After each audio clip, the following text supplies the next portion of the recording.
एवं धर्म प्रेमी सज्जनों,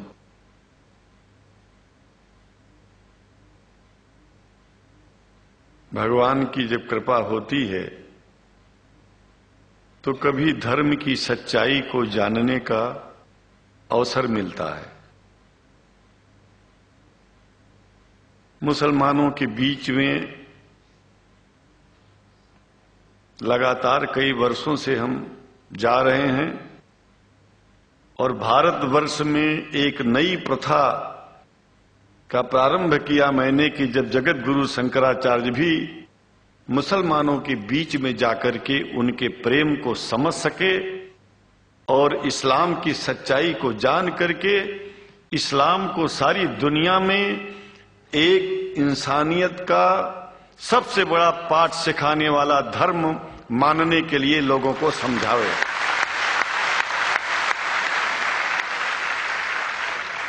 जब लोग इस्लाम को बेदर्द, मुसलमान को बेदर्द, तलवार के जोर पर चलने वाला धर्म बताते हैं तो अगर शायद धरती में कोई दुखी होता होगा तो सबसे ज्यादा दुख मुझको होता है।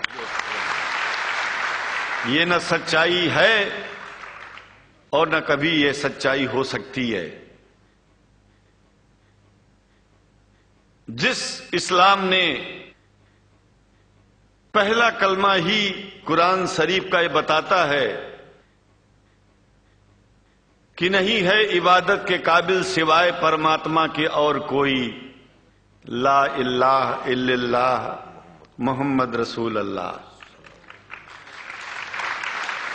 भला आप बताइए, वेदों का रस निचोड़ करके मोहम्मद साहब ने परमात्मा की इबादत करके परमात्मा के पैगाम को एक ही कलमे में दे दिया। इससे बड़ा ग्रंथ दुनिया में और क्या हो सकता है। अगर कुरान के पहले कलमे को ही पढ़ करके हिंदू अपने धर्म का पालन करना चाहे तो उससे बड़ा धर्मात्मा शायद कोई नहीं होगा। कुरान को हमने गहराइयों में जाकर के तो नहीं अनुभव किया, लेकिन कुरान के मानने वालों के हृदय की गहराइयों में जाके देखा कि अगर इस्लाम को पूरी दुनिया अगर स्वीकार कर ले तो इसमें कोई बुराई नहीं है। इस्लाम परमात्मा के द्वारा बताया गया सिद्धांत है। इस्लाम किसी व्यक्ति का अपना नियम नहीं है, अपना सिद्धांत नहीं है।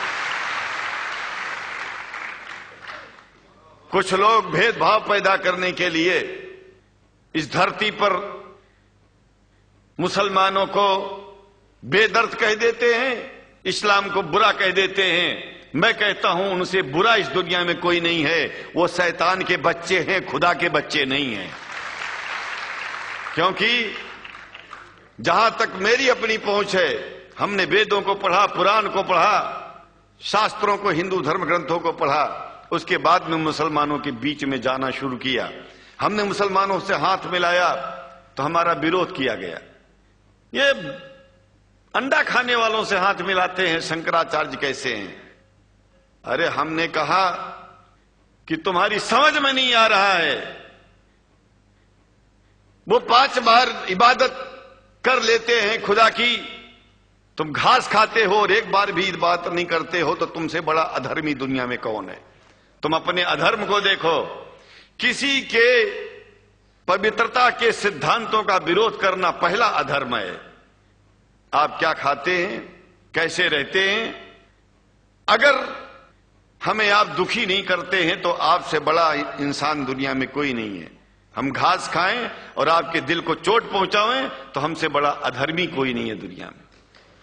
कहने का तात्पर्य सिर्फ एक है कि मैंने ये अनुभव किया है कि ये मैं एक बात जो मैंने देखा है, आप लोगों से जो प्रेम मुझे मिलता है, लोग पूछते हैं कि आप मुसलमानों में क्यों जाते हो, आप तो शंकराचार्य हो। हमने कहा कि भाई मुसलमानों से पूछो कि हमसे इतना प्रेम क्यों करते हैं। वो हमसे जो प्रेम करेगा हम तो जाएंगे। कहा फिर क्या हम प्रेम नहीं करते क्या। हमने कहा कि हम तो तुम्हारे बीच में पैदा हुए और तुम मुसलमानों से प्रेम नहीं करते, इसलिए हम तुमसे प्रेम नहीं करते। मैं आप लोगों के बीच में आकर के एक बात बताता हूं। कुछ समय से हिंदू धर्म के नाम पर कुछ संस्थाएं हिंदू मुसलमानों में भेद पैदा करने के लिए कुछ ऐसा कार्य किया जिसकी वजह से आम हिंदू, सीधा साधा हिंदू बेचारा जान ही नहीं पाता है इस्लाम क्या है और सनातन धर्म क्या है। सनातन धर्म और इस्लाम में कोई भेद नहीं है और हिंदू धर्म तो कोई धर्म ही नहीं है। सनातन धर्म धर्म है और शायद जो संस्कृत का सनातन शब्द है, अगर किसी भाषा में उसको इस्लाम कहा जाए तो कोई बुरी बात नहीं है। इस्लाम और सनातन में कोई भेद नहीं है, क्योंकि परमात्मा एक है, परमात्मा सबका है। ये संदेश ऋषियों मुनियों ने दिया और यही संदेश परमात्मा का भेजा हुआ संदेश स्वयं हमारे मोहम्मद साहब ने इस पैगाम को हमको दिया। तो हम भेदभाव क्यों करें? यहां पर भारत का मुसलमान, एक बात बिल्कुल मैं स्पष्ट बता रहा हूं आपसे, अगर भारत का मुसलमान सो गया तो भारत सो जाएगा। इसलिए भारत को जगाना है तो मुसलमानों को जागते रहना पड़ेगा। भारत जाग जाएगा, पूरी दुनिया जाग जाएगी।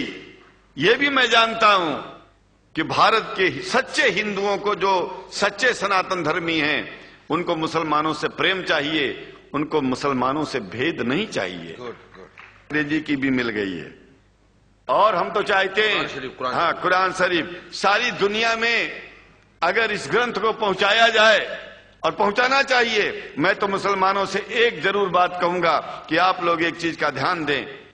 आपके पड़ोस में जिस भी भाषा को जानने वाला व्यक्ति रहता हो, जिस भी भाषा को, कोशिश कीजिए कि आप इस कुरान जैसे पवित्र ग्रंथ को उसको उसकी भाषा में पहुंचाइए। और मेरी समझ में सारी दुनिया में एक कुरान पहुंचेगा तो सारी दुनिया में शांति होगी, सारी दुनिया में अमन होगा और सारी दुनिया में ऐसे ही इतने प्रेमियों के बीच में शंकराचार्य को पहुंचने में और बोलने में कोई दिक्कत नहीं होगी, संकोच नहीं होगा।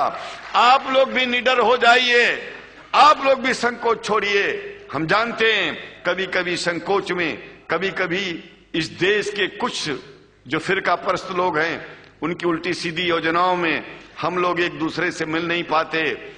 हम हाथ पसारे हुए आपके सामने खड़े हैं, आए हैं, हम आपको गले से लगा रहे हैं, लगाते हैं, दिल भी मिलाएंगे, गला भी मिलाएंगे और जरूरत पड़ गई तो आप लोगों के लिए दिल कटाने की और सिर कटाने की जरूरत पड़ जाए तो इस्लाम की रक्षा के लिए शंकराचार्य आपका साथ देगा। क्योंकि शंकराचार्य जानते हैं इस्लाम धोखा नहीं है, शंकराचार्य जानते हैं इस्लाम बर्बादी का रास्ता नहीं है। शंकराचार्य को पता है कि जो वेद में लिखा है वही कुरान में लिखा है, इसलिए हमारा धर्म नहीं छूटेगा, हमारा धर्म और आगे बढ़ेगा।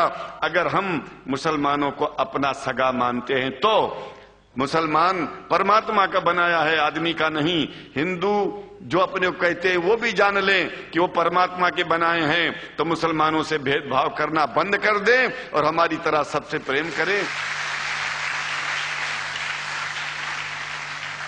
डॉक्टर लखनार साहब, देखिए मैं अपरिचित था, जानता नहीं था और मैं बड़ा प्रसन्न हूं कि वो समय निकाले और यहाँ आए। उनको तो मैं धन्यवाद क्या दूं, मैं तो ये चाहूंगा कि परमात्मा उनको शक्ति दे कि हम लोगों को सबको ऐसे ही सुंदर दिव्य बड़ी सभाओं में संबोधित करते हुए और हम लोगों के ऊपर वो स्वयं कृपा बनाए रखें और हम उनके साथ रहेंगे, जहां भी जरूरत होगी सदा जीवन में उनका साथ देते रहेंगे। इन्हीं शब्दों के साथ जीवन में अब जब भी याद करेंगे, जब तक मेरा शरीर है, हम आपकी सभाओं में आते रहेंगे। ओम शांति शांति शांति।